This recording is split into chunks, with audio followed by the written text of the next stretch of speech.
¿Qué tal?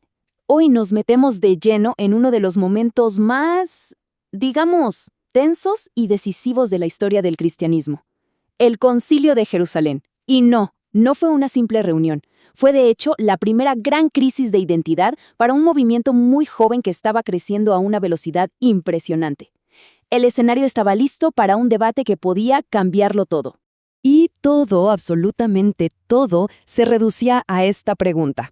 Una pregunta que era una bomba de tiempo y que amenazaba con partir en dos a la iglesia primitiva. Del tipo de respuesta que dieran, bueno, de eso dependía el futuro de todo el movimiento. Vamos a ver cómo se desarrolló este momento clave. A ver, ¿cómo empieza todo?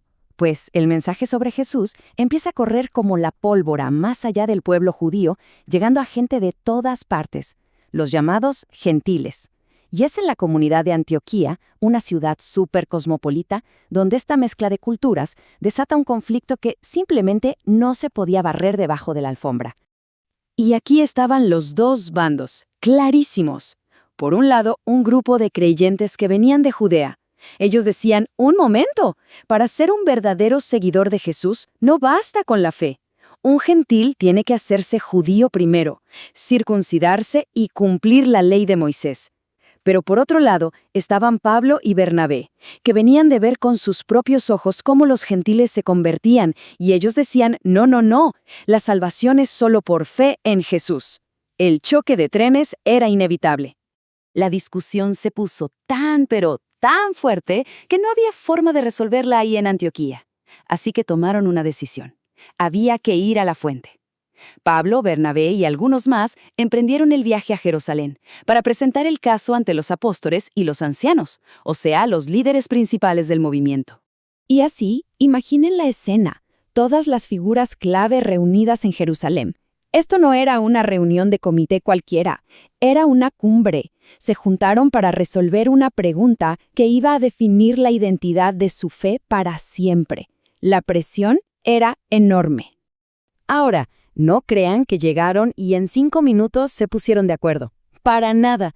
El relato bíblico dice que hubo mucha discusión, lo que nos podemos imaginar como un debate larguísimo, apasionado, con argumentos yendo y viniendo.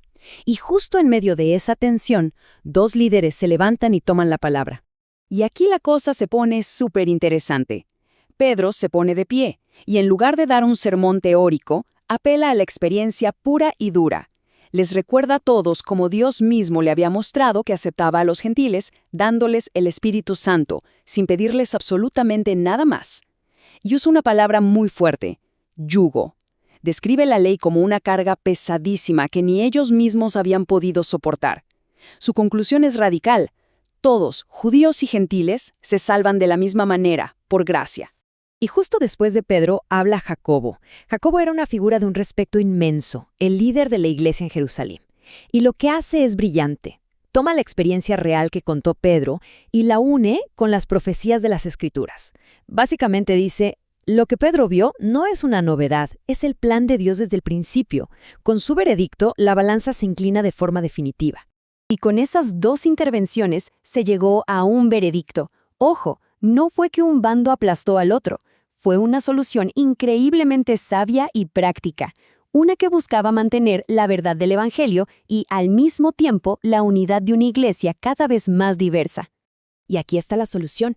En lugar de imponer toda la ley, el concilio pide a los gentiles 4 cosas bien específicas. Y esto es súper importante entenderlo. Estas no eran condiciones para salvarse. Eran más bien como un código de buena conducta para facilitar la convivencia entre los creyentes judíos y los gentiles, evitando prácticas que para la cultura judía eran muy ofensivas. Esta decisión es un antes y un después en la historia. Se le conoce como el decreto apostólico, y marcó el punto exacto en que el cristianismo empezó a definir su propia identidad, una identidad abierta a todo el mundo, sin exigirle a nadie que renunciara a su cultura para poder ser parte. Claro, una decisión tan importante no podía quedar en el aire. Tenían que asegurarse de que el mensaje llegara claro y fuerte. Así que no solo escribieron una carta con la decisión, sino que además enviaron a 2 hombres de su total confianza, Judas y Silas, para que acompañaran a Pablo y Bernabé y confirmaran todo de viva voz. Así que la delegación regresa a Antioquía, justo al epicentro del conflicto. Imaginen la expectativa en el aire, el futuro de su comunidad, de sus amistades, de su fe. Todo pendía de un hilo, esperando a ver qué decía esa carta. ¿Y la reacción? Una palabra: gozo. Al leer que no les iban a imponer esa carga pesadísima de la ley, la gente se llenó de alegría. No fue solo alivio, fue un gozo profundo, una celebración de la libertad y de la unidad que se había logrado. Pero la historia no termina aquí con un final de película. Después de resolver esta crisis teológica masiva, la narrativa nos da un giro superhumano, un recordatorio de que incluso los líderes más inspirados, pues, siguen siendo personas con conflictos personales. Resulta que Pablo y Bernabé, los mismos compañeros que enfrentaron juntos todo el lío en Jerusalén, ahora planean un nuevo viaje misionero, pero tienen un desacuerdo pero tan fuerte que no pueden seguir juntos. El problema es un joven llamado Juan Marcos. Bernabé, que era conocido por ser un gran motivador, quiere darle una segunda oportunidad, pero Pablo, súper enfocado en la misión, se niega en redondo porque Marcos ya los había dejado plantados una vez. El resultado es una separación. El equipo se rompe. Pablo escoge a Silas, uno de los que vino de Jerusalén, y se va por su lado. Bernabé se lleva a su primo Marcos y se va por otro. El equipo original se dividió, pero el resultado inesperado es que ahora hay 2 equipos misioneros en lugar de uno. Y esto nos deja con una última pregunta para pensar. Esta historia empieza con una crisis que casi fractura todo el movimiento y termina con un conflicto personal que, irónicamente, lo que hace es duplicar el esfuerzo misionero. Nos enseña que a veces, incluso en medio de las tensiones y los errores humanos, el mensaje encuentra formas inesperadas de seguir expandiéndose.